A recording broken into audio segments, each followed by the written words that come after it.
Bismillahirrahmanirrahim. Assalomu alaykum va rahmatullohi va barakatuh. Ramazon hayiti arab tilida Idul Fitr so'zi bilan, Qurbon hayiti esa Idul Azho so'zi bilan ifodalanadi.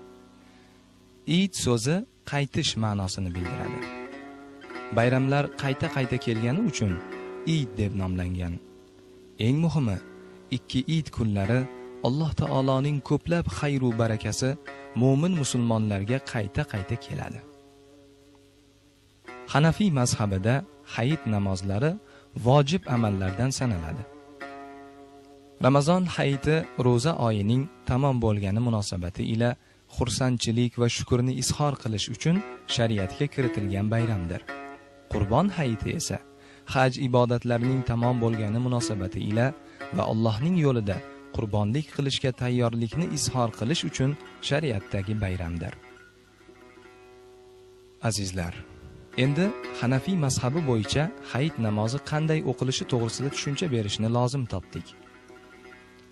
Avval namoz boshlanishini, saflarni rostlash kerakligini e'lon qilinadi. Keyin hayit namozini o'qish niyat qilinadi. So'ngra Allohu akbar deb qo'llar ko'tarilib takbir aytiladi. So'ngra qo'llarni kindik ostiga qo'yiladi. Imom ham, qavm ham subhanakallohummani o'qiydilar. Keyin imom bilan qavm 3 marta Allohu akbar, Allohu akbar, Allohu akbar deb takbir aytadilar. Har takbirda qo'llar quloqning yumshoq joyigacha ko'tarilib, so'ng yonga tushiriladi. Bu takbirlarni ziyoda takbirlar deb aytiladi. Keyin ikki qo'l yana kindik ostiga qo'yiladi. So'ngra imom ichida a'udhu billah va bismillahni aytib, Fotiha surasini va Zam surani ovoz chiqarib o'qiydi. Keyin ruku va sajda qilinib, ikkinchi rakatga turiladi.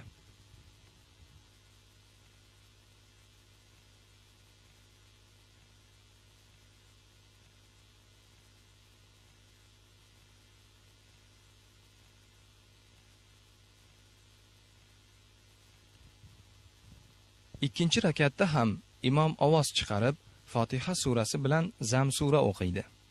Qiroatdan keyin imom va muqtadiylar yana 3 marta Allohu akbar, Allohu akbar, Allohu akbar deb takbir aytadilar. Keyin yana bir takbir aytib rukuga ketiladi va namoz oxirigacha o'qilib salom beriladi.